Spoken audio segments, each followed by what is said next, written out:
Hello students, welcome to RM classes. आज हम start करने जा रहे हैं इलेक्ट्रोकेमिस्ट्री चैप्टर का थर्ड एक्सरसाइज का जो थर्ड पोर्शन है उसके क्वेश्चंस। तो थर्ड पोर्शन में आपके 10 क्वेश्चंस हैं।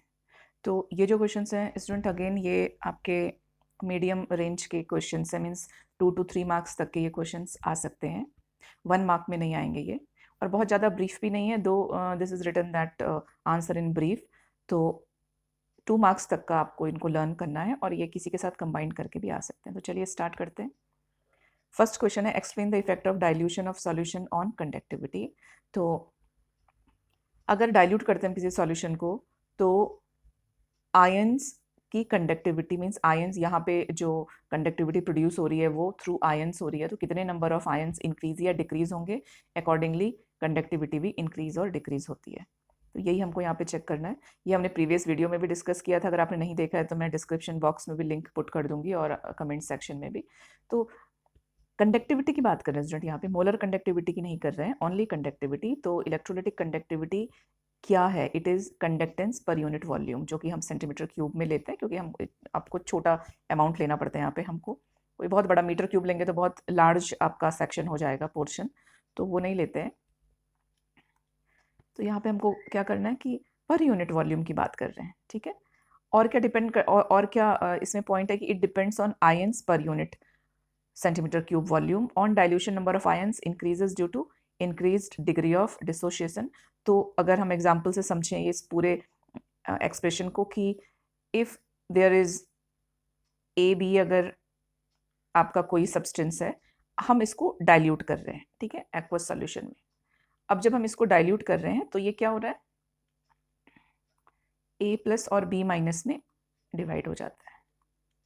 अब आप ये समझिए कि अगर यहाँ पे 10 ए बी हैं तो ये बना रहे हैं 5a प्लस और 5b माइनस, ठीक है, इन्होंने ये बनाया। अभी जब हमने इनको डाइल्यूट किया, ऑन डाइल्यूशन में बहुत सारे फैक्टर्स वर्क करते हैं, मींस आपके वाटर पार्टिकल्स इंक्रीज हो रहे हैं, इनके सेपरेशन का जो आपका सेपरेशन का जो डिस्टेंस होगा वो इंक्रीज होगा, मोबिलिटी इंक्रीज होती है। तो बहुत सारे रीजंस की वजह से जब हम डाइल्यूट करते हैं तो डिसोशिएशन, डिग्री ऑफ डिसोशिएशन भी आपका इंक्रीज होता है।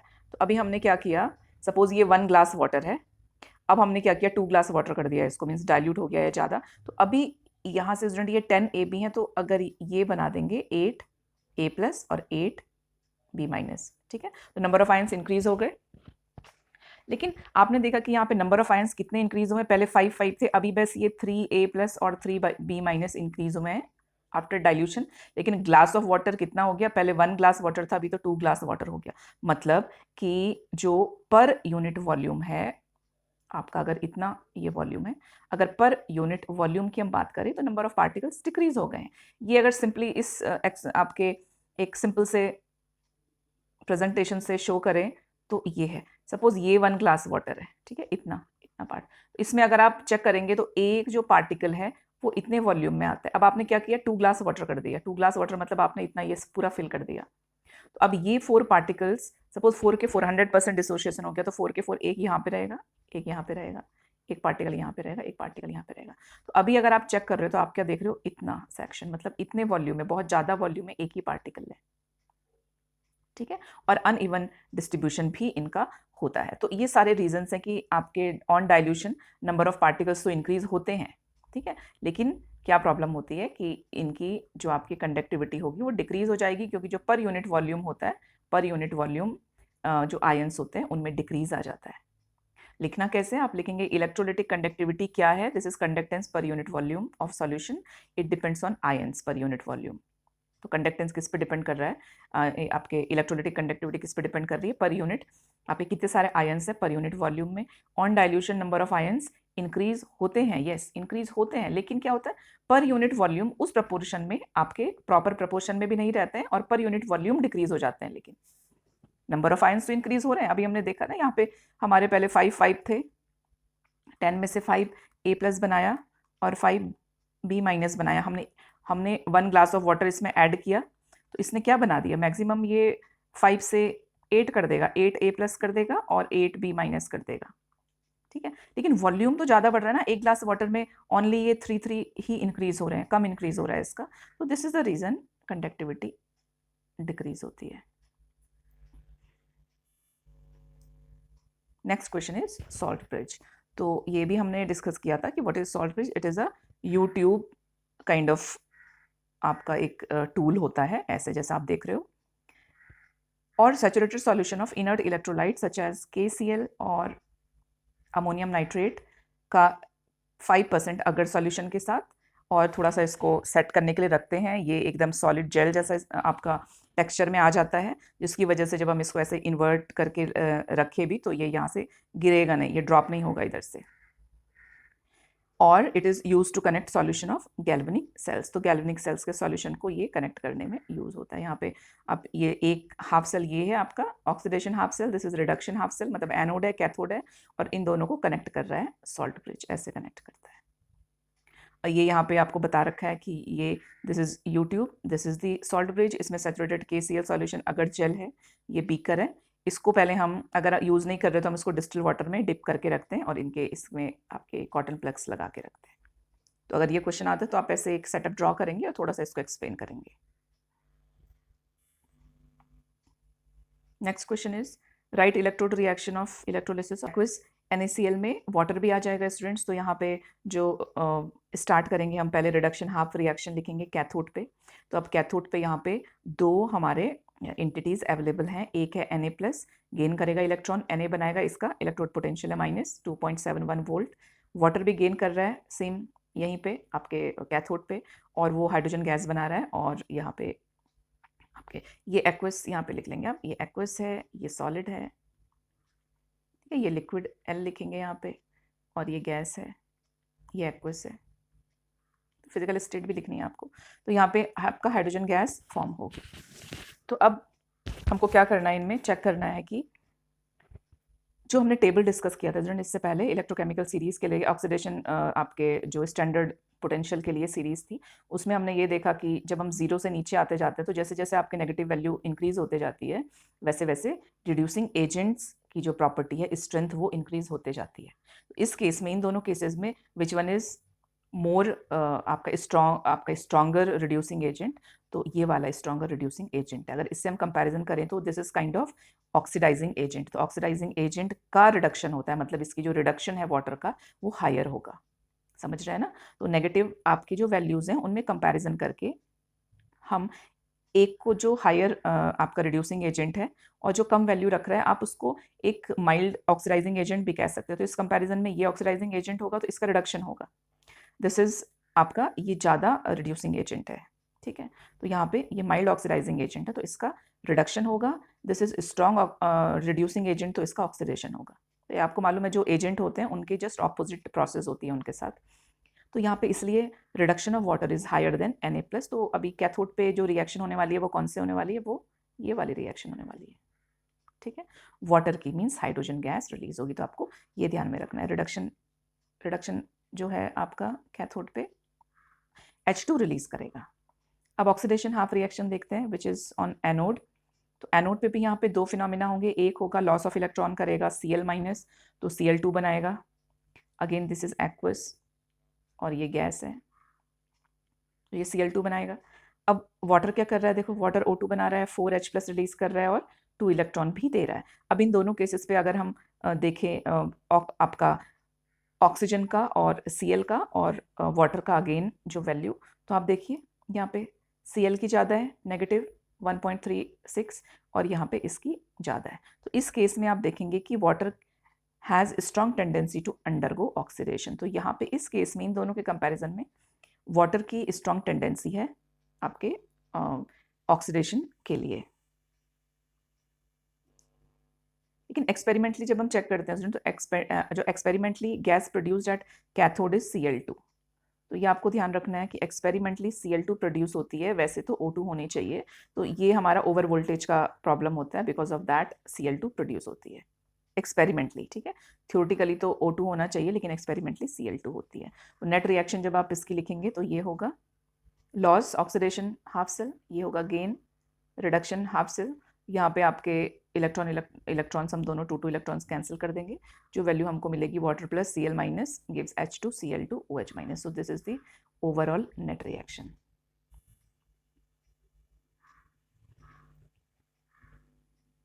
नाउ फोर्थ क्वेश्चन, इसको आप मार्क करेंगे, दिस इज इंपॉर्टेंट और बहुत छोटा सा क्वेश्चन होता है ये आपका छोटा सा इसमें फॉर्मूला होता है, moles of electron passed is equal to Q. Q है ये, दिस इज क्यू, ठीक है, कूलाम चार्ज है ये, और 96,500 कूलाम पर मोल इलेक्ट्रॉन वैल्यू है. हमको क्या करना है यहाँ पे क्यू की वैल्यू फाइंड आउट करके और क्यू की वैल्यू पुट कर देनी है. तो यहाँ पे आई, ये फॉर्मूला हमको मालूम है, I is equal to Q divided by T. तो Q is equal to I into T, ठीक है, Q is equal to I into T. I का वैल्यू दिया हुआ है, टी टाइम हमको 1 आवर दिया, तो हम उसको सेकंड्स में कन्वर्ट करेंगे तो हमको इतना कूलाम मिल जाएगा. This is the value. Moles of electron pass होता है स्टूडेंट क्यू, तो क्यू की वैल्यू हमने फाइंड की है ये, this is the Q value. तो इतना coulomb divided by Faraday 96,500 calculate करेंगे आप, तो ये आपको मिलेगा 0.029 मोल्स, और इसको राउंड अप करके हम लिख सकते हैं 0.03 मोल्स ऑफ इलेक्ट्रॉन.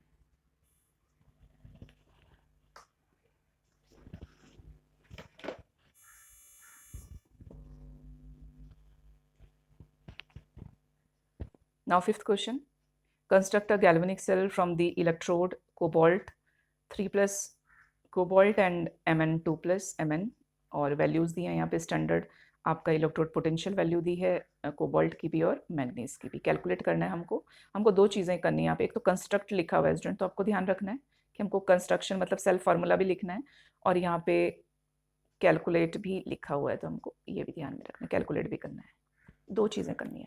तो अगेन जब भी हम ऐसे क्वेश्चन करते हैं, पहले भी हमने बताया कि अगर रिक्वायरमेंट हो नहीं हो आपको हाफ रिएक्शंस लिखनी है, तो वैसे तो रिक्वायरमेंट होती है हमेशा, तो ये प्रैक्टिस में रखेंगे. पहले आप दोनों हाफ रिएक्शन कॉपी कर लेंगे, अगर दिया हुआ है नहीं दिया हुआ है तो हमको यहाँ पे इसको चेक करना होता है. तो सबसे पहले हम देखेंगे कि ऑक्सीडेशन हाफ रिएक्शन एनोड पे क्या होगा. तो Mn गिव्स ये हमारा, ठीक है, Mn2 प्लस, तो ये क्या कर रहा है, लॉस कर रहा है, ऑक्सीडेशन हाफ रिएक्शन है ये.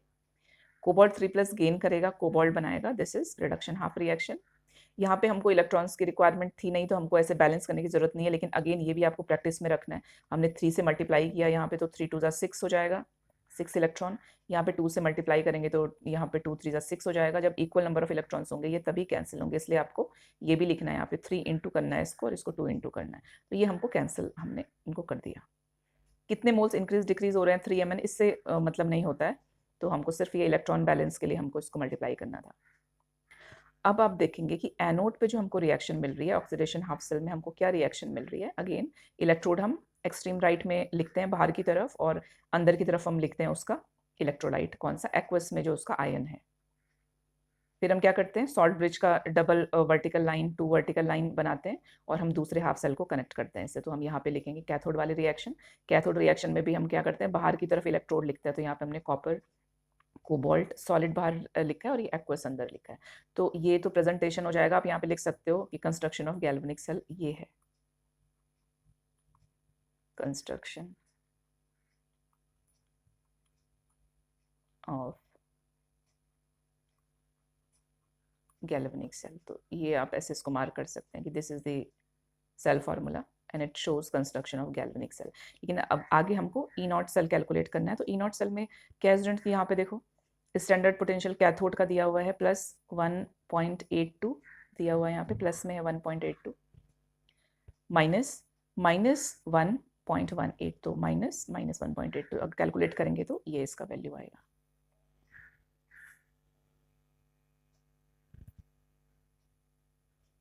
Now next question is using the relationship between delta G, not है ये, ठीक है, यहाँ पे नॉट है ये जीरो नहीं है, of cell reaction and the standard potential associated with it. तो हमको एक तो रिलेशन देखना है डेल्टा जी नॉट का और स्टैंडर्ड पोटेंशियल मतलब ई नॉट सेल का. How will you show that E naught जो है हमारा cell is an intensive property, हमको शो करनी है यहाँ पे. तो इसको आपको ऐसे लिखना है, यहाँ से स्टार्ट करना है इसको. इलेक्ट्रिकल वर्क डन हमको मालूम है होता है नेगेटिव ऑफ आपका change in standard Gibbs energy, और इसको हम change in standard Gibbs energy is equal to minus NF E not cell भी लिखते हैं, ठीक है. इसका डेरिवेशन भी हमारे पास है, तो ये हमने किया हुआ है. तो जो मेन आपका फॉर्मूला है वो ये है, ठीक है.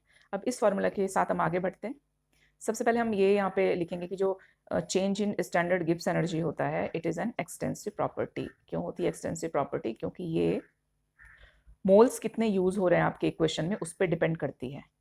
As its value depends upon stoichiometry of equation.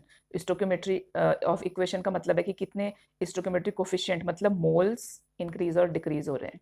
तो मीन्स ये अमाउंट ऑफ मैटर पे डिपेंड करता है, कितने मोल्स इंक्रीज डिक्रीज हो रहे हैं उस पर डिपेंड करता है। That is why it is extensive property. फिर हम आगे लिखेंगे कि we know that this is the equation. तो E not cell is equal to आप लिख सकते हैं delta G not divided by N F. For example increase in mole जो है हमारा 2 हो रहा है स्टोक्योमेट्री पूरी रिएक्शन में।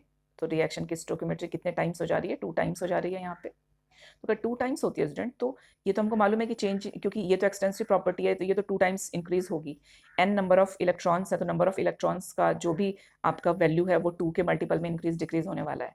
तो यहाँ पे ये भी 2 टाइम्स इंक्रीज होगा, ये भी 2 टाइम्स इंक्रीज होगा। मीन्स एक्सटेंसिव एक्सटेंसिव दोनों। तो यहाँ पे 2 कैंसिल हो जाएगा तो इंटेंसिव मिलता है, मतलब नो चेंज। आप अगर 2 मोल्स के टर्म में इंक्रीज भी कर रहे हो पूरी रिएक्शन को तो भी ई नॉट सेल में कोई चेंज नहीं आ रहा है। Therefore E not cell is an intensive property. तो ये प्रूफ होता है यहाँ पे। 8th question is drive the relationship between standard cell potential and equilibrium constant of cell reagent. तो ये भी एक बहुत अच्छा क्वेश्चन है, इसको भी मार्क करेंगे। तो काइंड ऑफ इम्पॉर्टेंट। तो अगेन इसमें भी इन वन वे तो इट इज सिंपल, क्योंकि इसमें भी हमको delta G not is equal to negative N F E not cell, ये हमको मालूम है कैसे होता है। एक सेकेंड में इसको क्लियर कर दूँ,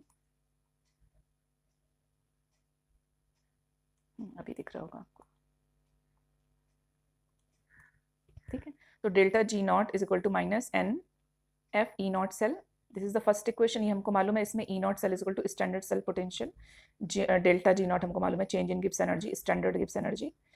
अब थर्मोडायनेमिक जो रिलेशन होता है जिसमें कि आपका इक्विलिब्रियम कांस्टेंट आता है, जिसमें थर्मोडायनेमिक रिलेशन में जो डेल्टा जी नॉट और आपका इक्विलिब्रियम कांस्टेंट का जो रिलेशन होता है वो होता है आपका minus R T natural log के। तो यहाँ पे फर्स्ट है, ये सेकंड है, दोनों इक्वेशन को अगर हम कंबाइन करते हैं तो this is equal to this हो जाएगा ना। डेल्टा जी नॉट यहाँ पे ये है हमारा इलेक्ट्रोकेमिस्ट्री में और थर्मोडायनेमिक्स में ये वैल्यू है, तो दोनों को इक्वेट कर दिया हमने। ये नेगेटिव नेगेटिव साइन कैंसिल हो जाएगा, ये दोनों कैंसिल हो गए, ये दोनों, ठीक है। तो यहाँ पे E not cell is equal to R T divided by N F natural log के हो जाएगा। नेचुरल लॉग को अगर हम लॉग बेस 10 में कन्वर्ट करेंगे तो ये एक्सप्रेशन मिलेगा 2.303 R T divided by N F log 10 के। तो यहाँ पे now you can see the relation between standard cell potential, ये है स्टैंडर्ड सेल पोटेंशियल आपका potential and equilibrium constant. So this is the equilibrium constant. तो ये रिलेशन होगा, ये इसका इक्वेशन बनता है। Now next question is it is impossible to measure the potential of a single electrode. Comment. तो अभी तक जितने भी हमने क्वेश्चंस किए, जितने हमने एक्सरसाइज आपका किया है पोर्शन, तो उस सब में आपने देखा है कि there is always a reduction half cell, ठीक है। एक एनोड है और एक कैथोड है, एक रिडक्शन हाफ सेल है और एक ऑक्सीडेशन हाफ सेल है।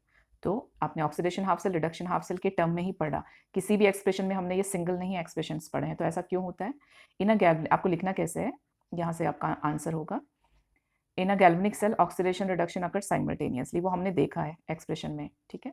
अगर लॉस ऑफ इलेक्ट्रॉन होता है तो वो इलेक्ट्रॉन का गेन होगा तो रिडक्शन होगा। रिडक्शन के लिए गेन ऑफ इलेक्ट्रॉन चाहिए, तो इलेक्ट्रॉन्स कहाँ से आएंगे? जब कोई स्पीसीज लॉस करेगी इलेक्ट्रॉन को। It is also experimentally proved that we need two electrodes where redox reaction occur. तो अगेन यहाँ पे हमको एनोड और कैथोड चाहिए, यहाँ से इलेक्ट्रॉन लूज होता है तो यहाँ पे जाके ये गेन करता है, ये वाला इलेक्ट्रोड इसको गेन करेगा, यहाँ पे लॉस होगा, यहाँ पे गेन करेगा एंड आपका सर्किट कंप्लीट होता है ड्यू टू रिडॉक्स पोटेंशियल। अभी देखो, अगर जब आपके ऑक्सीडेशन एंड रिडक्शन रिएक्शन होता है, यहाँ पे कॉमा आएगा, तो ही तो पोटेंशियल डेवलप होता है ना, एक तरफ हायर एंड एक तरफ आपका लोअर पोटेंशियल, तब फ्लो ऑफ इलेक्ट्रॉन होता है एंड तब हमारा चार्ज आपका फ्लो करता है और आपका करंट डेवलप होता है। तो due to redox loss and gain of electron होता है, पोटेंशियल डेवलप होता है which is a measurable property. तो आप ये नहीं कह सकते कि हमको नहीं पता चल रहा है, ये experimentally we can measure that yes, अगर 2 इलेक्ट्रोड हैं और रिडॉक्स रिएक्शन हो रही है तो एक पोटेंशियल डेवलप हो रहा है जिसको हम मेजर करके पता कर सकते हैं, मतलब प्रूव कर सकते हैं इसको। Hence it is prove that a single electrode can not produce potential. तो इससे ये पता चलता है कि एक सिंगल इलेक्ट्रोड पोटेंशियल प्रोड्यूस नहीं कर सकता है। क्योंकि वो अगर सिंगल इलेक्ट्रोड होगा तो it can only whether it will lose और गेन इलेक्ट्रॉन, दोनों काम नहीं करेगा वो, तो पोटेंशियल डेवलप नहीं होगा। Now this is a 9th question. तो ये हमारे सिलेबस में नहीं है स्टूडेंट्स, तो कुछ कुछ पार्ट जो रिलेटेड है एक दूसरे के और रिड्यूस्ड पोर्शन है वो मैं ले रही हूँ क्योंकि वो कनेक्टेड होते हैं। अभी जैसे ये है तो इसका कुछ डायरेक्ट कनेक्शन नहीं है किसी से, तो ये क्वेश्चन हम नहीं लेंगे। मोस्ट ऑफ द क्वेश्चंस तो हम ले रहे हैं बट इसको हम रहने देंगे। नाउ 10th, ये हमारा 10th क्वेश्चन है। Right the electrode reaction and net reaction of, अब ये इंपॉर्टेंट क्वेश्चन है, इसको आपको ध्यान रखना है। निकल कैडमियम Ni, आपका कैड का जो फुल फॉर्म है वो है निकल कैडमियम बैटरी। तो nickel cadmium battery is a rechargeable secondary dry cell है, मतलब रिचार्ज सेकेंडरी ड्राई सेल का मतलब ये रिचार्ज होता है। जो इसका इलेक्ट्रोड रिएक्शन है स्टूडेंट, सिंपल ये रिएक्शन है, वैसे आपको लर्न करना है। एनोड पे कैडमियम क्या करता है, एनोड पे कैडमियम लॉस ऑफ इलेक्ट्रॉन कर रहा है यहाँ आपके यहाँ पे, और Cd2+ बनाएगा, ठीक है, Cd2+। तो यहाँ पे वो 2+ आपके 2OH- से सेटिस्फाई हो रहा है, ये 2H- से कनेक्ट हो रहा है।